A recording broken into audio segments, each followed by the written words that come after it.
For a couple of years now, smartphone manufacturers have shifted their focus towards the mid-range smartphone, where we are getting to see promising new smartphones every other day.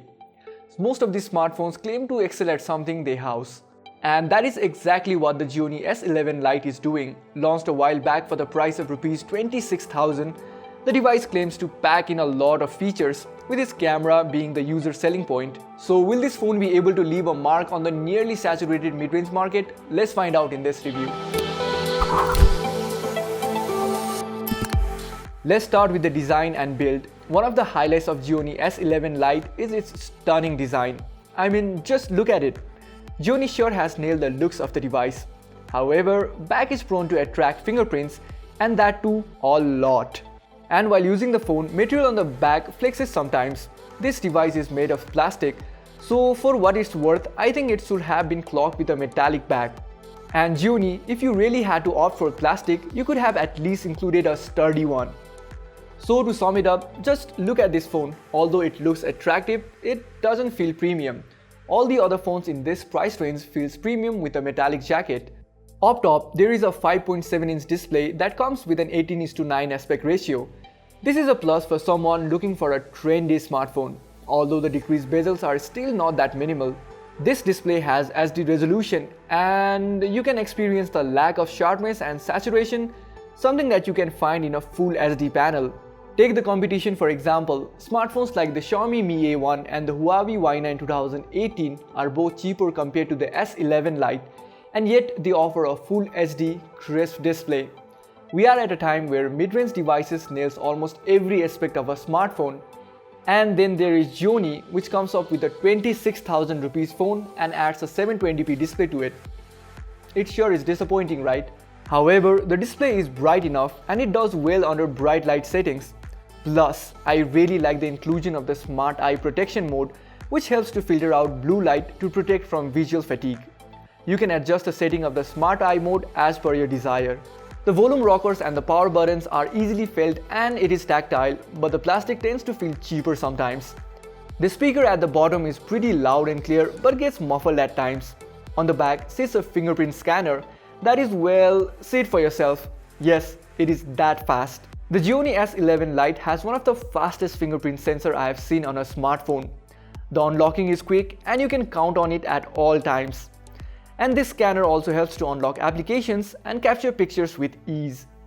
Moving on to the performance, Gionee has opted for a chipset that is usually being used in 14 to 15,000 rupees smartphone, but nonetheless the performance has been decently satisfactory. It handles my day-to-day uses, which includes a bit of gaming, internet browsing and running a lot of applications. Yes, there are stutters sometimes, but it handles the necessities of an average user. This may be partly due to the device not having to power a high-resolution display.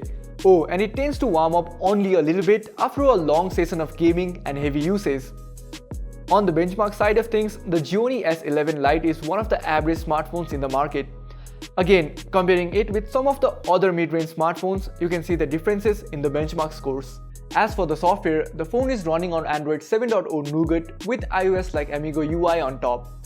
The phone comes with a lot of bloatware, which for me were quite unnecessary, but there were few useful apps like the battery monitor and the app lock. But if you are someone who wants the operating system of their smartphone updated, you might want to look somewhere else, as Gionee isn't known that much for updating its phone software. The rear houses a dual camera setup of 13 megapixel and 2 megapixel. The normal shots from the camera are decent, I must say. But they lack saturation and that pop, which makes the picture look great. In low light, there is loss of detail and that loss is kind of huge. The camera also attracts lots of noise. So using this device in the night time is a no-go for me. This rear camera offers bokeh mode as well. The bokeh mode was sure fun to use as the intensity of the blur can be adjusted. However, the device struggles to identify the subject and blur the background effectively. In this shot, the flower petals weren't identified, whereas in this shot, the cameras did suffer a lot, although it produced images such as this where the device only struggled to blur out the parts of the girl's hair.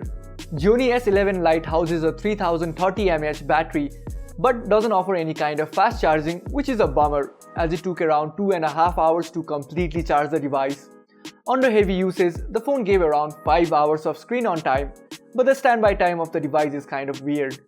Once I slept with around 25% of battery left on board, but when I woke up the next day, the phone was dead. However, other times it certainly lasted for a long time. Gionee S11 Lite is an interesting smartphone that is looking to leave a mark on the Nepali market. The device has a good camera and an intriguing design that can attract anyone on the first glance. However, Gionee has caught corners in few areas, and those are the areas where competitors are offering more for the same price. The competition in the mid-range market is now tough, and Gionee has struggled to live up to the mark. That's it for the full review of Gionee S11 Lite. If you like this video, give us a thumbs up. If you have any queries regarding this smartphone, you can put that in the comment section below, and make sure you hit that bell icon. I hope you're having a good day, and I'm Yankee. See you on the next one.